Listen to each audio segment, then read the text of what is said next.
बिहार में बढ़ते अपराध और कृषि सुधार कानून के विरोध में राष्ट्रीय जनता दल ने धरना दिया। साथ ही सरकार विरोधी नारे लगाए। गौरतलब है कि पिछले दिनों बिहार में आपराधिक घटनाओं में इजाफा हुआ है, जिसे लेकर विपक्षी पार्टियां लगातार सरकार को घेर रही। इसी के विरोध में बुधवार को राष्ट्रीय जनता दल ने धरना का आयोजन किया। वहीं कृषि सुधार कानून को किसान विरोधी बताया। इस मौके पर राजद के वरिष्ठ नेता श्याम रजक ने कहा कि बिहार में विधि व्यवस्था की स्थिति बद से बदतर होती जा रही है। हम चेहरा दिखाना चाहते हैं इस बिहार की तस्वीर को। बिहार में जो सुशासन के बल पर आए थे, सुशासन का नारा लगा करके आए थे, आज बिहार कुशासन से घिरा हुआ है।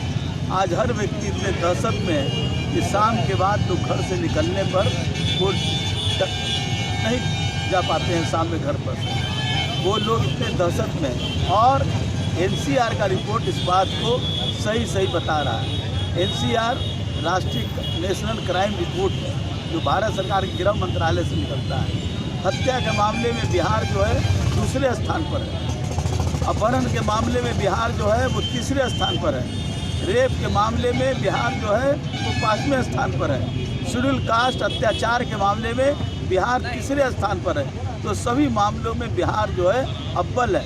और टोटल संज्ञेय अपराध लेंगे तो बिहार नंबर 1 स्थान पर है। तो इस तरह से अपराध बढ़ रहे हैं। जो अपराधी पकड़े भी नहीं जाते हैं, बल्कि सिर्फ उसकी चेहरे को अपने बयान के द्वारा चमकाया जाता है। कोई अपराधी आज तक पकड़ा नहीं गया। चाहे वो अभी सबसे बड़ा रूपेश की हत्या हुई, अभी एडवोकेट की हत्या हुई, एक दिव्यांग लड़की को रेप करके जला दिया गया, एक बच्ची को मार करके आँख फोड़ देने का काम किया गया। तो इस तरह के अभी मुसल्लापुर में रतिया को मार दिया गया।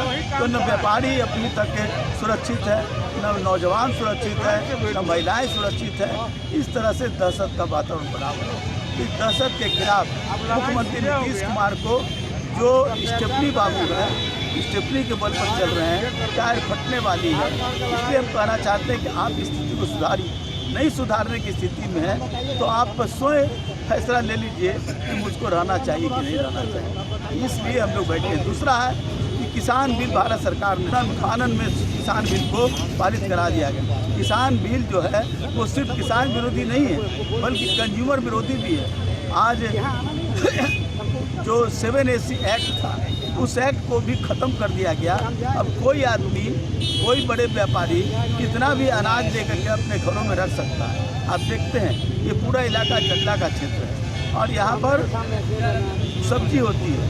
सब्जी जब पैदा होती है उस समय इसके दाम कम हो जाते हैं, लेकिन बड़े बड़े व्यापारी उसको जमा कर लेते हैं और जमा कर लेते हैं, उसका दाम बढ़ जाता है। अब तो अडानी अंबानी जैसे लोग आएंगे और वो उसमें अनाज को, सब्जी को, फल को रखेंगे और जब मन होगा तब वो निकाल करके बढ़े हुए दामों पर बेचने का काम करेंगे। तो किसान को तो दाम मिल नहीं रहा है। उत्पादन की जो उत्पादन का जो लागत था वो भी नहीं मिल रहा है। उससे दुगना की बात कही थी, स्वामीनाथन कमेटी की बात कही थी, उसका भी लागू नहीं हो रहा। अब तो हर एक चीज़ बेच दिया है मोदी सरकार ने।